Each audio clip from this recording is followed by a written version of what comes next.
بسم اللہ الرحمن الرحیم۔ اللہم صلی علی محمد وعلی آل محمد وبارک وسلم۔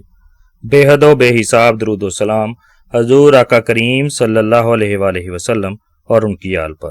السلام علیکم سامعین۔ قرآن حکیم اور احادیث مبارکہ میں جنت کا جو حسین نقشہ کھینچا گیا ہے، یقین جانیے کہ وہ انسان پر سحر طاری کر دیتا ہے۔ چلیے قرآن و حدیث کی روشنی میں ذرا تفصیل کے ساتھ اسی جنت کی سیر کو چلتے ہیں۔ سب سے پہلا مرحلہ تو وہ ہے جب کہ جنتی جنت میں داخل ہوں گے۔ ذرا یہ نظارہ دیکھیے۔ کچھ احادیث مبارکہ کے مطابق جنت میں داخل کیے جانے سے پہلے ہی اہل جنت کو ابدی حسن، صحت و جوانی عطا کی جائے گی، گناہوں سے پاک کر دیا جائے گا، ان کی برائیوں کو ان سے دور کر دیا جائے گا، کسی کے دل میں جو بھی نفرت و کدورت ہوگی اسے مٹا دیا جائے گا، اور تھوک، بلغم، پیشاب وغیرہ کی گندگیوں کو دور کر دیا جائے گا، اور یوں جنتی سلامتی کے اس گھر میں اس طرح داخل ہوں گے کہ حسین و جوان، صحت مند ہوں گے، گندگیوں، گناہوں، برائیوں، نفرتوں، کدورتوں سے پاک ہوں گے، پسینہ مشک جیسا خوشبودار ہوگا، اور ان کے دل علائشوں سے ایسے صاف ہوں گے کہ نرمی میں پرندوں کے دلوں کی مانند ہوں گے۔ سامعین، غور فرمائیے، کیا اللہ کے لیے یہ ناممکن ہے؟ کیا وہ اپنی مخلوق کی ساخت میں کوئی تبدیلی نہیں کر سکتا؟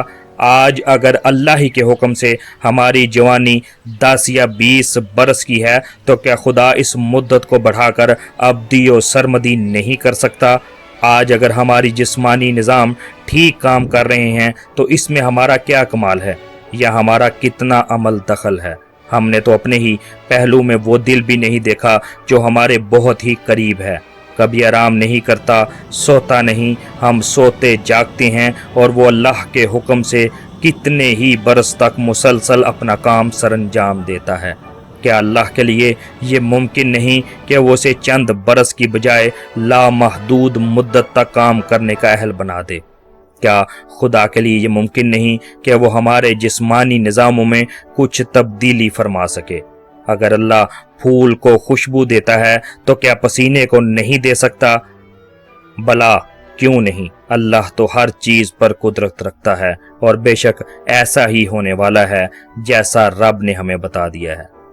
سامعین، اب اس موقع پر قرآن حکیم ہمارے سامنے جنتیوں کے جنت میں داخلے کا منظر پیش کرتا ہے اور بتلاتا ہے کہ فرشتے ہر طرف سے ان کے استقبال کے لیے آئیں گے، تحیات اور سلام پیش کریں گے اور اس کامیابی پر مبارکباد دیں گے۔ جنت کے دروازے ان کے لیے پہلے ہی کھول دیے جا چکے ہوں گے، اور جنتیوں سے کہا جائے گا کہ بلا خوف و خطر سلامتی کے ساتھ ہمیشہ کے لیے جنت میں داخل ہو جاؤ، اور یہ نعمت پانے پر جنتی لوگ اللہ کا شکر ادا کریں گے، اور وہ اس انداز میں ہوگا: اے اللہ، ہم تجھ سے جنت کا سوال کرتے ہیں اور آگ کے عذاب سے تیری پناہ مانگتے ہیں۔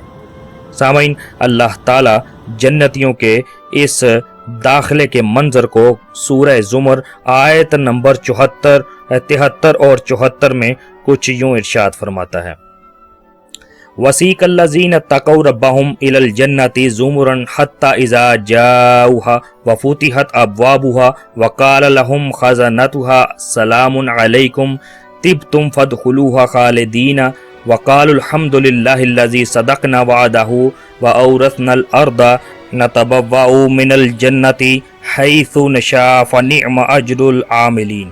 ترجمہ: اور جو لوگ اپنے رب کی نافرمانی سے پرہیز کرتے تھے انہیں گروہ در گروہ جنت کی طرف لے جایا جائے گا، یہاں تک کہ جب وہ وہاں پہنچیں گے اور اس کے دروازے پہلے ہی کھولے جا چکے ہوں گے تو اس کے منتظمین ان سے کہیں گے کہ سلام ہو تم پر، بہت اچھے رہے، داخل ہو جاؤ اس میں ہمیشہ کے لیے۔ اور وہ کہیں گے شکر ہے اللہ کا جس نے ہمارے ساتھ اپنا وعدہ سچا کر دکھایا اور ہم کو زمین کا وارث بنا دیا، اب ہم جنت میں جہاں چاہیں اپنی جگہ بنا سکتے ہیں۔ بس بہترین اجر ہے عمل کرنے والوں کے لیے۔ سامعین، اسی طرح اللہ کریم سورہ رعد آیت نمبر 23 اور 24 میں کچھ یوں ارشاد فرماتا ہے: